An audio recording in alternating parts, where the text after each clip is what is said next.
শিক্ষামন্ত্রী হায় হায়, শিক্ষামন্ত্রী বীরেন্দ্র চক্রবর্তী হায় হায়। আপনি তো শিক্ষামন্ত্রী বীরেন্দ্র চক্রবর্তীর মেয়ে, তাহলে রাতের বেলা এরকম মন্ত্রী মহাশয়ের অ্যাসিস্ট্যান্টের সঙ্গে এই নির্জন জায়গায় আপনি কি করছেন এখানে? আর আপনি আপনি আপনার বসের মেয়েকে এই ফার্ম হাউসে কেন নিয়ে এসেছেন? কি মতলব ছিল আপনার? এসব কি আজে বাজে কথা বলছেন আপনারা? আর আপনাদেরকে কে দেখেছে এখানে? কেন এসেছেন আপনারা?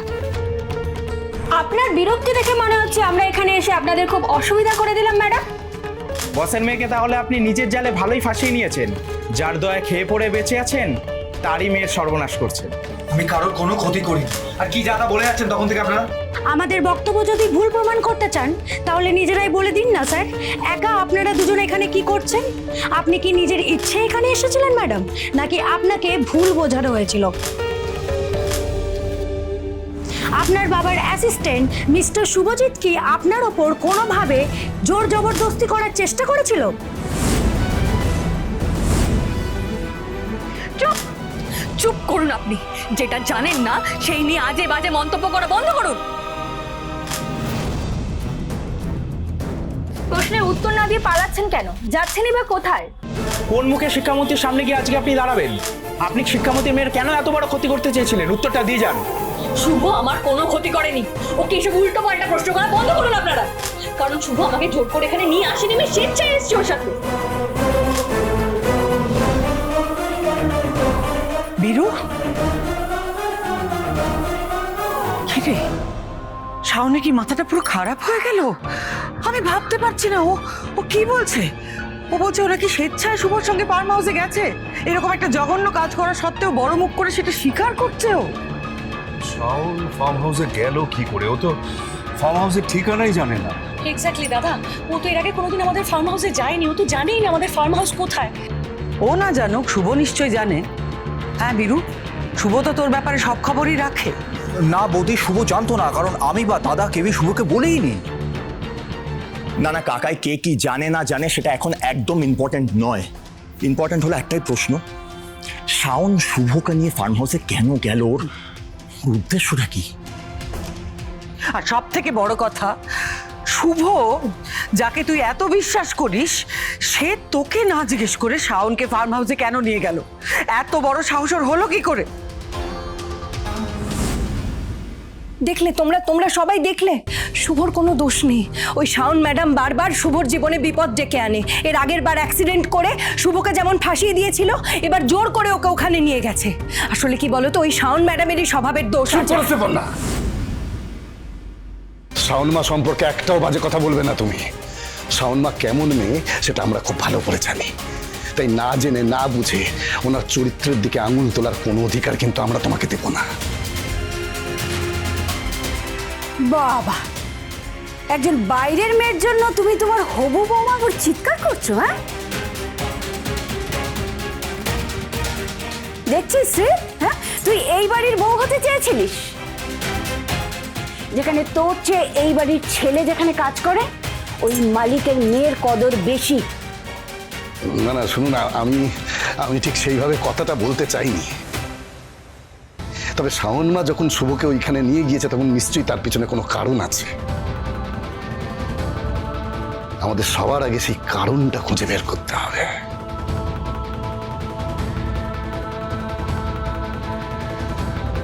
বলুন ম্যাডাম, এখানে আসার কারণ কি? আপনি যে এই নির্জন একটা জায়গায় আপনার বাবার অ্যাসিস্ট্যান্টের সঙ্গে এসেছেন সেটা কি আপনার বাবা জানে? সেই কৈফিয়ত আমি আপনাকে দিতে বাধ্য নই। শুধু এইটুকু জেনে রাখুন, আমরা এখানে একটা কাজে এসেছিলাম।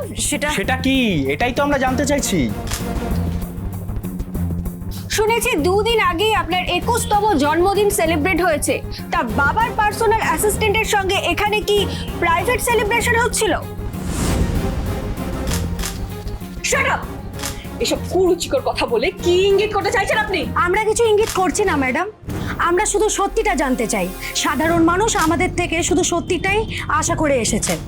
আপনি বলুন, আপনার বাবার অ্যাসিস্ট্যান্টের সাথে আপনার ঠিক কি সম্পর্ক? বলবো না, আপনাদের কিচ্ছু বলতে আমি বাধ্য নই। শুভ, চলো এখান থেকে। দেখি ম্যাডাম উত্তরটা দিয়ে যান। চলে যাচ্ছেন কেন ম্যাডাম? দিয়ে যান, সাহস থাকলে উত্তরটা দিয়ে যান।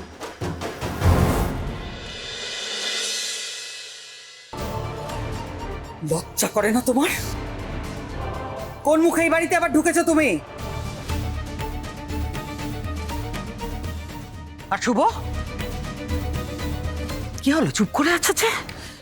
চক্রবর্তী পরিবারের মান সম্মান সবকিছু ধুলোয় মিশিয়ে এই বাড়িতে ফিরতে লজ্জা করলো না তোমার? কি ভেবেছিলে তুমি শাওন? তোমরা যা খুশি তাই করে আসবে, ফুর্তি করে আসবে, আর আমরা এখানে তোমাদের আরতি করার জন্য থালা সাজিয়ে বসে থাকবো? কি যা তা বলছো পিসিমা? একদম ঠিক বলছি, চুপ! লজ্জা করে না তোমার শাওন? জঘন্য সমস্ত কাজকর্ম করে তুমি আবার প্রতিবাদ করবে বলে গলা তুলে কথা বলছো? ঠিক। আর শুভ, তোমাকে তো আমার কিছু বলারই নেই। এই বাড়ি নাকি তোমার মন্দির? বীরু নাকি তোমার ঈশ্বর? সেই ঈশ্বরকে আড়াল করে এই সমস্ত জঘন্য কাজ করার আগে একবারও তোমার বিবেকে বাঁধলো না? চুপ করে দাঁড়িয়ে থেকো না, উত্তর দাও। ম্যাডাম, আমি আসলে শুভ, তুমি আর শাওন ফার্ম হাউসে গিয়েছিলে কেন? বাবা বাবা বিশ্বাস করো, শুভর কোনো দোষ নেই। ও তো শুধু আমার শিক্ষামন্ত্রী হায় হায় শিক্ষামন্ত্রী হায় হায় দফা এক দাবি এক। বাইরে চেঁচামেচি কিসের এটা? আমি গিয়ে দেখছি। না,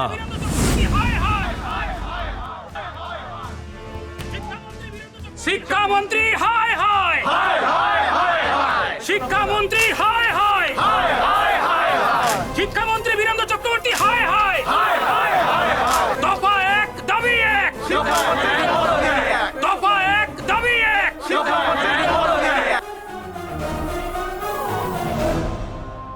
ভেবেছিলাম ফার্ম হাউসে তোমাকে আর শুভকে এক ধাক্কায় শেষ করে দেবো শাওন, কিন্তু তোমাকে হাতিয়ার করে যে তোমার বাবার পতন ঘটাতে পারবো এটা তো আমি ভাবিনি। দফা এক দাবি এক।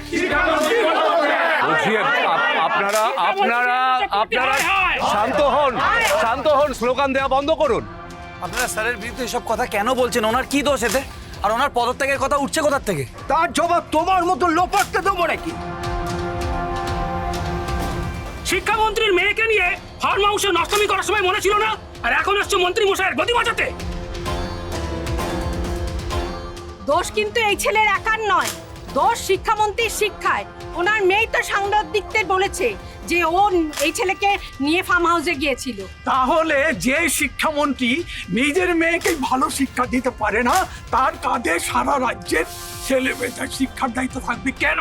ঠিকই তো, নিজের সন্তানকে মানুষ করার মুরত নেই, এত লক্ষ কোটি বাচ্চাদের ভালো করবে কিভাবে?